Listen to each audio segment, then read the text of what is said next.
Bharatiya Janata party महायुतीला सोलापुरात मतदार बंधू भगिनींचा प्रचंड प्रतिसाद मिळत आहे। त्यामुळे शहर मध्य विधानसभेचा आमदार यंदा भाजपा महायुतीचाच असेल असे प्रतिपादन भारतीय जनता युवा मोर्चाचे प्रदेशाध्यक्ष अनुप मोरे यांनी केले।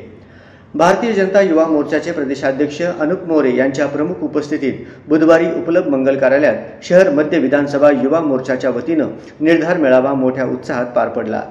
या कार्यक्रमाप्रसंगी व्यासपीठावर बाजयुमो प्रदेश सरचिटणीस सुदर्शन पाटसकर, वृषाली चालुक्य, अक्षय अंजिखाने, अनिकेत हारपुडे, सागर कोटला, विश्वनाथ पॅटी, रोहन मराठे, गणेश साखरे, विजय कुलथे, शिवा कावडे, सुनील साळुंखे, बसवराज गंदगे, शिवा कामाठी आदी उपस्थित होते।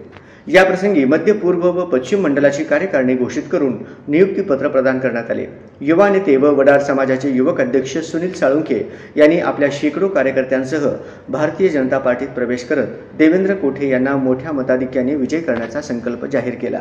या प्रसंगी भारतीय जनता युवा मोर्चाच्या विविध पदाधिकाऱ्यांनी मंडलाच्या कार्याची माहिती प्रदेशाध्यक्ष अनुप मोरे यांना दिली। तसेच मंडलात आगामी कार्यक्रमाच्या माध्यमातून नवमतदारांपर्यंत पोहोचून महायुती सरकारने केलेली कामे सांगणार असल्याची ग्वाही दिली। कार्यक्रमाचे प्रास्ताविक बाजयुमो प्रदेश सचिव अक्षय अंजिखाने यांनी केले।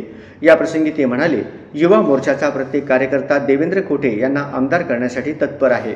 उपमुख्यमंत्री देवेंद्र फडणवीस व भाजपा प्रदेशाध्यक्ष चंद्रशेखर बावनकुळे यांनी भाजपला मध्य विधानसभा जागा देऊन जो विश्वास दाखवला आहे तो सार्थ ठरवू असे श्री अंजिखाने या प्रसंगी म्हणाले।